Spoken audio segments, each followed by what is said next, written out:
त्वमेव माता च पिता त्वमेव त्वमेव बन्धुश्च सखा त्वमेव त्वमेव विद्या द्रविणं त्वमेव त्वमेव शर्वं मम देव देव। ॐ नमो भगवते वासुदेवाय नमः।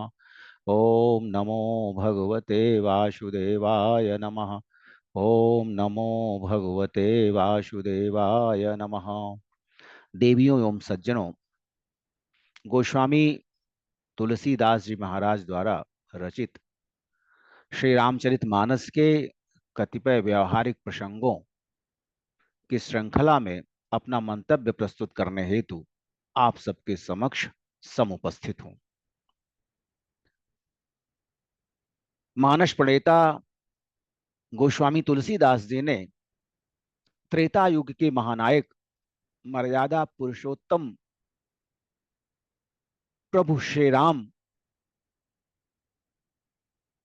के अवतार का विवेचन करते हुए उनके ब्रह्म स्वरूप से मानव स्वरूप धारण कर की गई लीलाओं का गान श्री रामचरितमानस में प्रस्तुत किया है। मानस प्रणेता ने कलयुग के अनेकों दुर्गुणों का, बुराइयों का, कलि धर्म का विवेचन भी प्रसंगवश श्री मानस में प्रस्तुत करने का प्रयत्न किया है।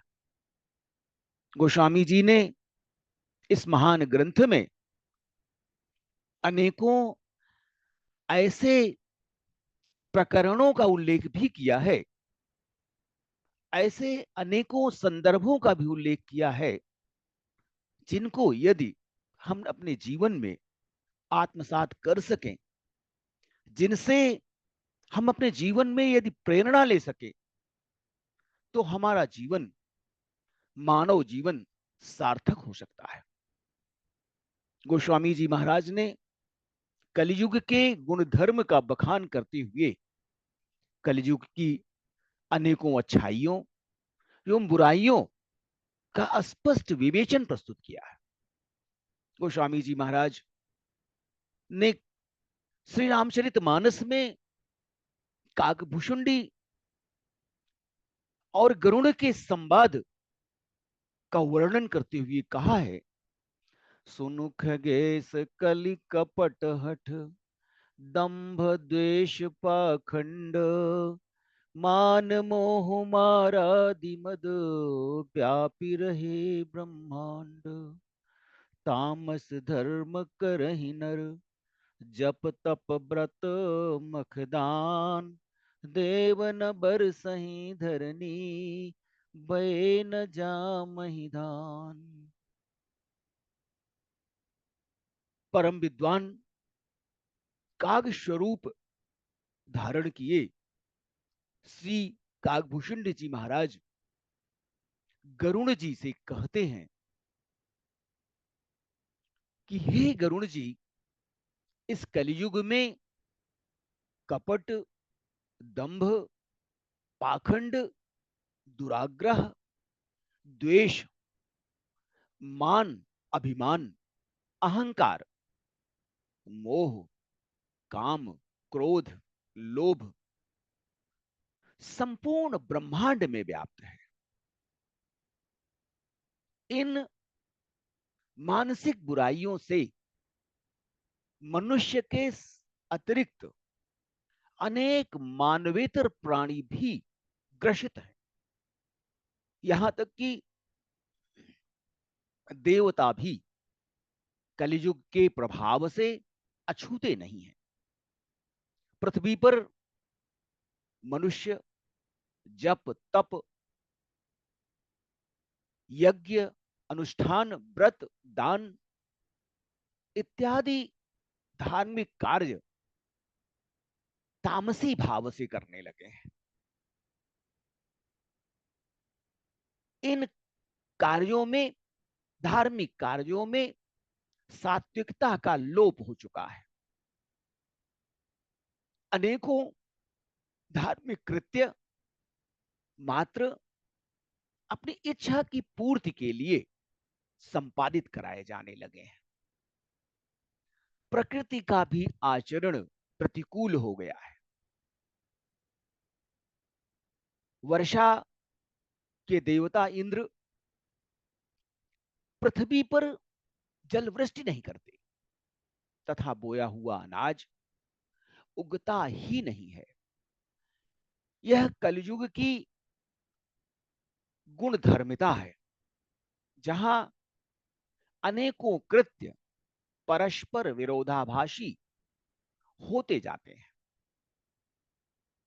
अबला कच भूषण भूरी क्षुधा, धनहीन दुखी ममता बहुधा, सुख चाहि मूढ़ न धर्मता, मति थोरी कठोर न कोमलता, नर पीड़ित रोग न भोग कहीं, अभिमान विरोध कारण ही, लघु जीवन संबतु पंच दशा, कल्पांत न नास गुमानुवसा, कलिकाल बिहाल किए मनुजा, नहीं मानत को अनुजा तनुजा, नहीं तो सुविचार न शीतलता, सब जाति को जाति भये मगता, ऋषा परुषाक्षर लोलुपता, भरी पूरी रही समता बिगता, सब लोग वियोग विशोक है, वर्णाश्रम धर्म आचार गए, दमदान दया नहीं जान पनी, चढ़ता बर बंचनता तिधनी, दमदान दया नहीं जान पड़ी, जड़ता पर बंचनता तिधरी, तरुण पोषक नारी नरा सगरे, पर निंदक जे जगमो बगरे। गोस्वामी जी महाराज ने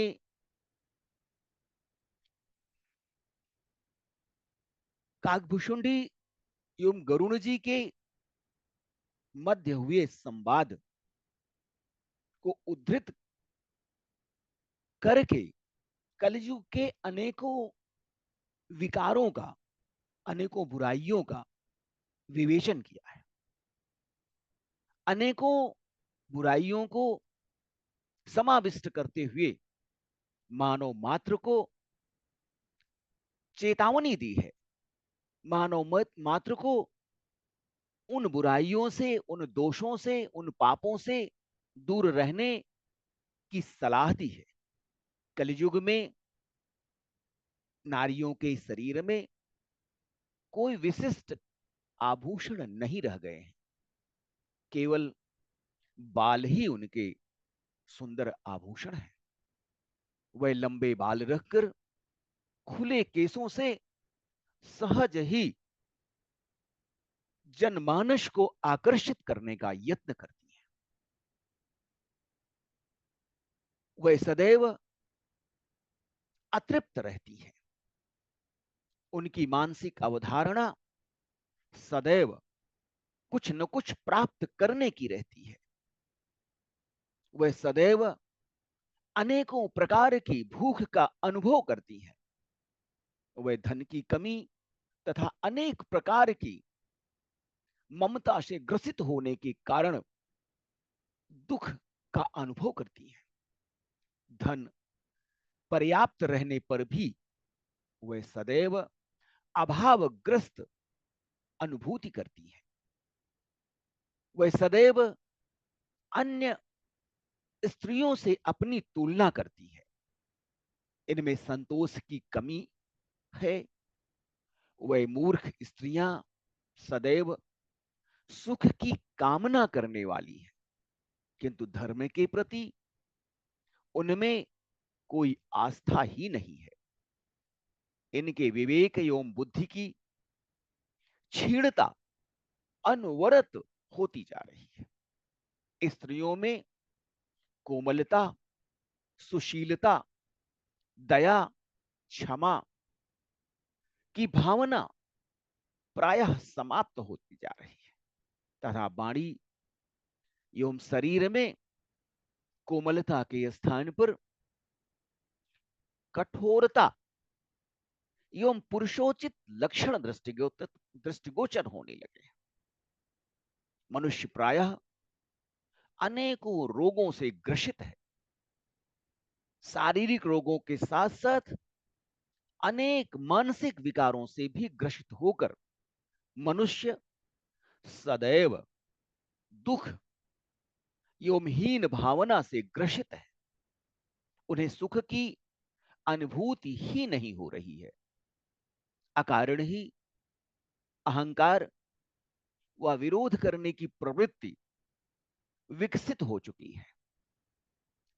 10-5 वर्ष के थोड़े से जीवन में ही उन्हें ऐसा घमंड है कि मानो वे प्रलय होने पर भी मृत्यु को नहीं प्राप्त होंगे। कलयुग में मनुष्य एवं उनके पारिवारिक संदर्भ भी नष्ट हो चुके हैं। कोई बहन बेटी का विचार नहीं कर रहा है। लोगों में विवेक नष्ट हो चुका है। धैर्य एवं संतोष से वे दूर हो चुके हैं। जाति कुजाति सभी मनुष्य भीख मांगने वालों की श्रेणी में आ चुके हैं। सभी भिक्षाटन करने लगे हैं। ईर्ष्या, कटुवचन और लालच से परिपूर्ण मनुष्य में समान दृष्टि का लोप होता जा रहा है। सभी लोग वियोग एवं विशेष प्रकार के दुख में डूबे हुए हैं। वर्णाश्रम एवं धर्म के आचार विचार नष्ट विनष्ट हो चुके हैं। इंद्रिय संयम, दमन, दान, दया और परस्पर समझ का लोप हो चुका है।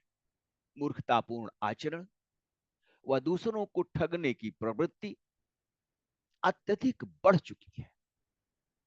सभी स्त्री पुरुष शरीर के ही पालन पोषण में संलग्न है। संपूर्ण विश्व में दूसरों की निंदा करने वाले ही दृष्टिगत हो रहे हैं। इन युगों में सतयुग, त्रेता, द्वापर और कलयुग में कलयुग का प्रभाव मानव के स्वास्थ्य पर, मानव के शरीर पर, मानव के मन स्थिति पर अत्यंत प्रतिकूल पड़ रहा है। मानवीय चिंतन नकारात्मक दृष्टिकोण से ग्रसित होता जा रहा है। समाज में व्याप्त अनेकों बुराइयों को सहज रूप में स्वीकार्यता मिल रही है। एन केन प्रकारेण जीवन में सफलता प्राप्त करने हेतु किए जाने वाले अनेकों कुत्सित कृत्यों से भी मनुष्य परहेज नहीं कर रहा है। धर्म का आचरण करना पाखंड रह गया है। धार्मिक अनुष्ठानों में स्वार्थ सिद्धि का योग समाहित होता है। किसी भी प्रकार की शारीरिक, मानसिक व अन्य प्रकार की कठिनाइयां होने पर मनुष्य यज्ञ, अनुष्ठान इत्यादि का आयोजन करके अपने स्वार्थ की सिद्धि करना चाहता है। ईश्वर के प्रति उसका प्रेम निश्चल नहीं है, निष्कपट नहीं है, निस्वार्थ नहीं है। इसलिए मनुष्य कलियुग में अनेकों प्रकार के दैहिक, दैविक और भौतिक व्याधियों से ग्रसित होकर सामान्य जीवन व्यतीत नहीं कर पा रहा है। अनेकों भौतिक पदार्थों की उपलब्धता पर भी मनुष्य में असंतोष की प्रवृत्ति अनवरत बढ़ती जा रही है। मनुष्य विवेकशील प्राणी होकर भी अपने विवेक को खोता जा रहा है। मनुष्यों का सहज गुण परोपकार, दया, क्षमा इत्यादि इस संसार से विलुप्त होते जा रहे हैं। मानवीय संवेदना का प्रायः अभाव होता जा रहा है। मनुष्यों में सात्विकता के स्थान पर अनेकों प्रकार के कुलक्षण विद्यमान होते जा रहे हैं। अपनी स्वार्थ सिद्धि का यत्न करने हेतु मनुष्य अधोगति में जाने से भी परहेज नहीं कर रहा है। एन केन प्रकारेण स्वार्थ सिद्धि के संसाधन में लगा हुआ मनुष्य ईश्वर की सत्ता से अनवरत दूर होता जा रहा है और यही उसके दुखों का मूल कारण है।